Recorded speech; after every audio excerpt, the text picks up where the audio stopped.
there, I'm Kristen, also known as Voolenvine, here on my YouTube channel, where I chat about what I'm knitting, what I'm sewing, what I'm making, or whatever other crafty rabbit hole I happen to be diving down this week. And as always, I'm so happy that you're here hanging out with me, chatting about all that fun stuff.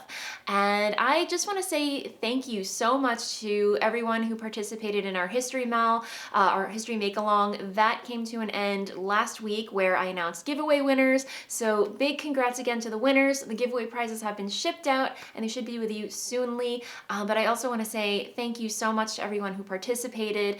If you haven't checked out that episode, I will link to it in the doobly-doo up here. Definitely check out the end of the episode where I share a slideshow sharing some of the amazing, beautiful, gorgeous, phenomenal projects that were contributed to that make-along. And the second announcement that I want to make, I don't know if I want to make any second announcements. I think that is it for this week. Okay, just a quick update on my Birkin sweater, which is a pattern by Caitlin Hunter that I've been plugging away on monogamously. And yeah, nothing really much to write home about this week. Again, as I mentioned, I'm stuck on Body Island, just miles and miles of stockinette in the round. Although I will say that I think I only have about 2 more inches to go before I get to start the ribbing. For those of us just tuning in, hello and welcome. I will do a quick recap of the yarn that I'm using. For the main color, I'm using a glorious charcoal black by Biche Eye Bouche. It's 100% lamb's wool and it's oh so snuggly. And for the contrasting colors, I'm using mini skeins by the Little Gray Sheep, all yarn that I picked up from the Edinburgh Yarn Festival. And I'll link to the project page for this sweater in the description box below over on Ravelry in case you want to learn more about this sweater, any alterations or modifications that I'm making. But again, I am omitting the baubles that the sweater calls for and instead just using beads, which if you can see it's very subtle, but there's a little shimmer from the beads in there, and it makes my heart sing so much. And yeah, so I'm really pleased with that choice. The other modification that I'm making, well, I don't know if it's a modification, but I think it's just, you can call it omission.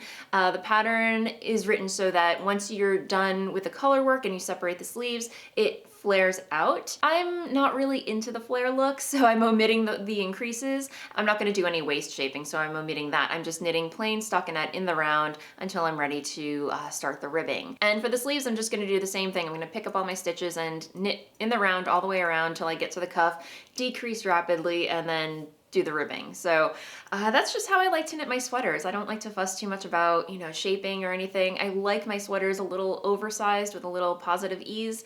That's just how I roll. Your mileage may vary, but that's the way I like my sweaters. So that is how I'm rolling with this one as well.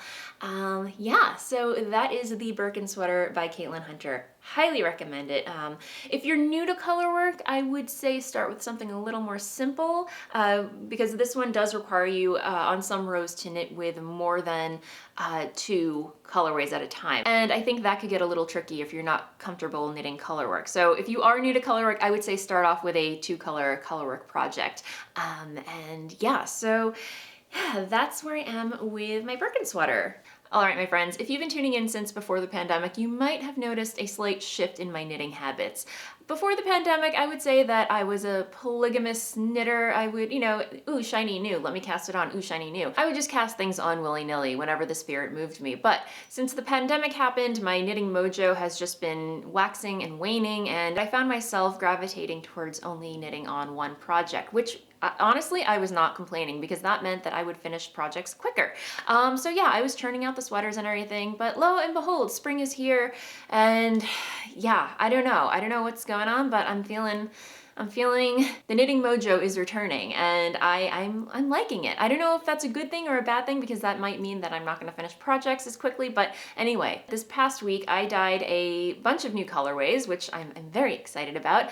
If you subscribe to my newsletter for Voolenvine Yarns, my hand-dyed yarn company, you might have already caught wind of this, but I dyed a whole bunch of new colorways for the shop, and I'm very excited about it. And 3 colors in particular, I just absolutely love the color combination between them. So these are the new colorways in question, and this one is called Rosewater. It's just a very light, delicate creamy pink. This colorway might look familiar. This one is History Bound. It's the one that I created for the History Make Along. It's this shaded solid with delicate speckles. It kind of errs on the side of warm, burnt umber, light, pink, mauve. I don't know. It's one of those colors. It's a warm neutral, I want to say, with light speckles. So really like it. It's very interesting. And then this one was a happy accident.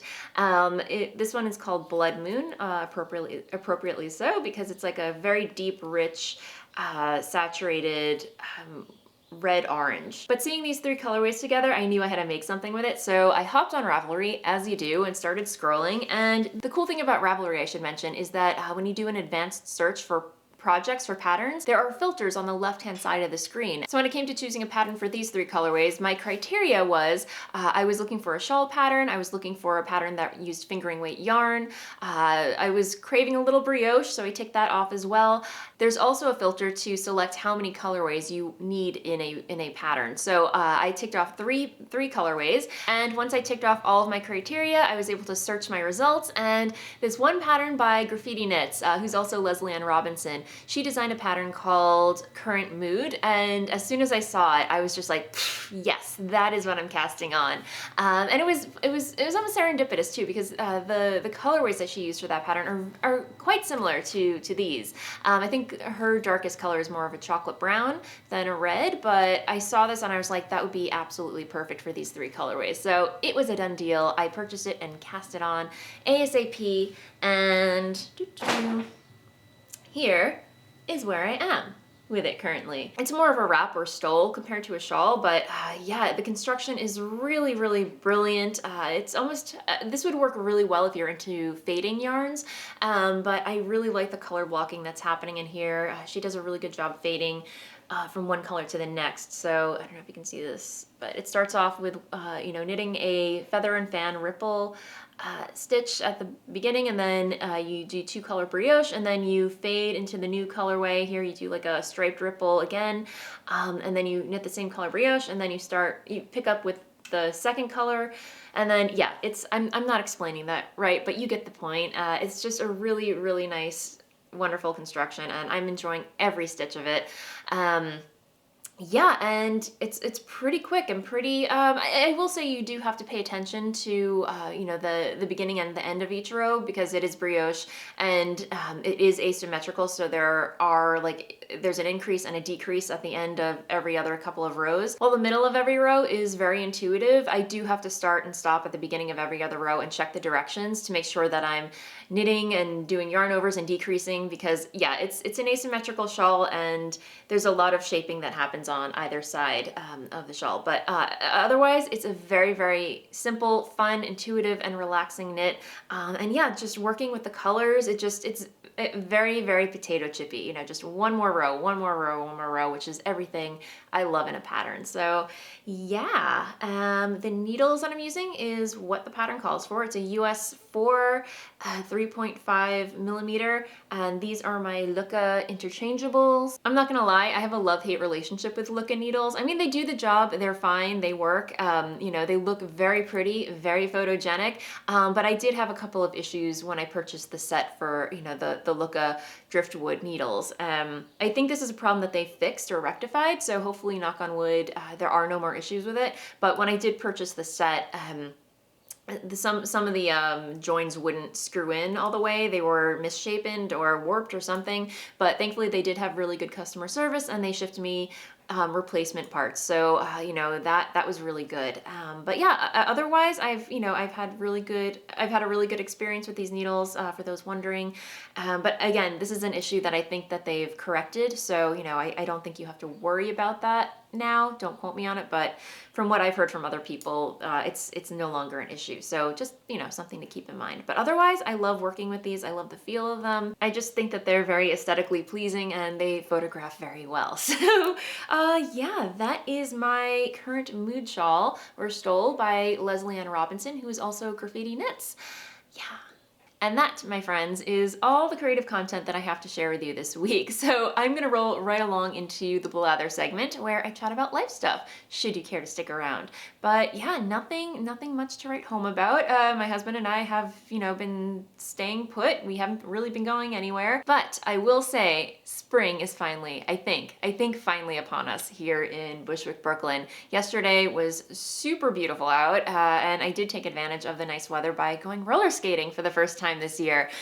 I didn't realize how much I missed it until I was actually roller skating. So yeah, it was really fun just to kind of, blow off work yesterday and go skating for an hour. I first got into roller skating because of Tommy, who is the host of the Moonstone Productions podcast. I correct myself in the down bar. She's formerly Squirrel Pie Productions, and she rebranded her podcast or her YouTube channel to be Moonstone Productions. I believe that's the name of it. Sorry, Tommy, if I'm getting that wrong. But she introduced me to roller skating when she started vlogging about it, and I was like, I have to try this. But because of the pandemic, roller skates were really hard to come by. Apparently everyone is getting into roller skating, which I think is brilliant. I think it's great. It's such a fun sport or activity or whatever you want to call it, hobby. And thankfully I was able to track down a pair on Amazon. I got a pair of Malibu Shore Grips for about, I want to say $50, which, for a beginner roller skater, I think is a very good deal. They were great to learn on. So once I got the gist of it, I hopped on the interwebs and decided to, invest in a better pair, because once you practice a lot on a beginner pair, you reach a limit and you realize, all right, I need to upgrade my gear. So I hopped on the web and pre-ordered a pair of Moxie Lollies. Now, these were not supposed to be delivered to me until spring, but they happened to come early on my birthday, believe it or not. They showed up on my doorstep, and very, very excited about them. So for inquiring minds, here's what they look like. These come in many, many different colors, but of course yours truly had to get them in black. Although I did swap out the laces for mauve, which is very apropos. But yes, compared to the Malibu Shore Grips, I mean, again, the Malibu Shore Grips were great to learn on. They're good, sturdy workhorse roller skates, but these just take things up to the next level. They are smooth. Guys, disclaimer, I am not sponsored by Moxie. This is not an official review. I'm just telling you guys about my roller skates if you're curious. But yeah, these are like Buttah on concrete. They're like Buttah. The left one's salted, the right one's courtesy of Land O'Lakes. But these feel so much better to skate in, and I think that has to do with the height of the, what do you call this part? The cuff or whatever, because the Malibus have a really high cuff, and these kind of fall right above the ankle, so it gives me a little bit more movement. And then yeah, I just love the feel of them. Very, very pleased with this purchase. Definitely worth the wait. And yeah, yesterday was the first day that I got to take them out and take them for a spin, and I freaking love them. So yeah, highly recommend if you are looking to get a pair of roller skates.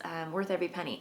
And this right here is what you call a roller skate leash. And my dear friend Hannah, who is Kawaii Bookworm on Instagram, and she's currently living in Hawaii, but she's also into roller skating and decided to whip up her own skate leashes. And yeah, a skate leash is exactly what it looks like. When you're transporting your skates or carrying them somewhere, you put the skate leash on it, and then you can just sling it over your shoulder like so, and yeah, you don't have to hold your skates in your hands. So I'll stand up so you can see it. Yeah, it just hangs like that, and then you can, just mosey on, go where you're going, and put your skates on when you get there. Yeah, so she surprised me on my birthday. She mailed me one of her skate leashes, and you guys, Hannah, if you're watching, it is awesome. It is just so well made. I did purchase a skate leash from Moxie. It's just a simple black one that's made of webbing. It's sturdy, does the job and everything, but this is just, I mean, look at that stitch work. It is just so professional. But Hannah, if you're watching, thank you so much for this. I love it. And it's the other thing too, it's longer. It's longer than the Moxie one that I have. So with the Moxie one, I feel like it's too short, and the skates are always like up in my face when I'm walking. So this one has a nice length to it. you know, and you can adjust it. So yay, roller skates. Yeah, so I am gonna have so much fun with these this summer, this spring, and I'll of course be vlogging and posting my progress to Instagram stories. I don't know if you follow me on Instagram, I did create a little highlight reel where you can see all of my roller skating shenanigans. You can see me progressing from, you know, when I was just beginning all the way up to what I can do now. So you know, it's there if you are curious. And that's all that's been happening in my life. If you're still here, thanks for sticking around. Let me know in the comments below. Do you have any plans for spring? Are you going anywhere? Trying new hobbies or things? Let me know. I'm curious. But that said, I am gonna end things there. Thank you so much as always for hanging out with me. If you're new here, welcome, welcome, welcome, welcome. If you enjoyed this episode and haven't already, please feel free to like and subscribe down below. I put out a video for your viewing pleasure every week, and until the next video, happy knitting, happy making, happy sewing, happy whatever it is you're into, and I will see you next time. Bye!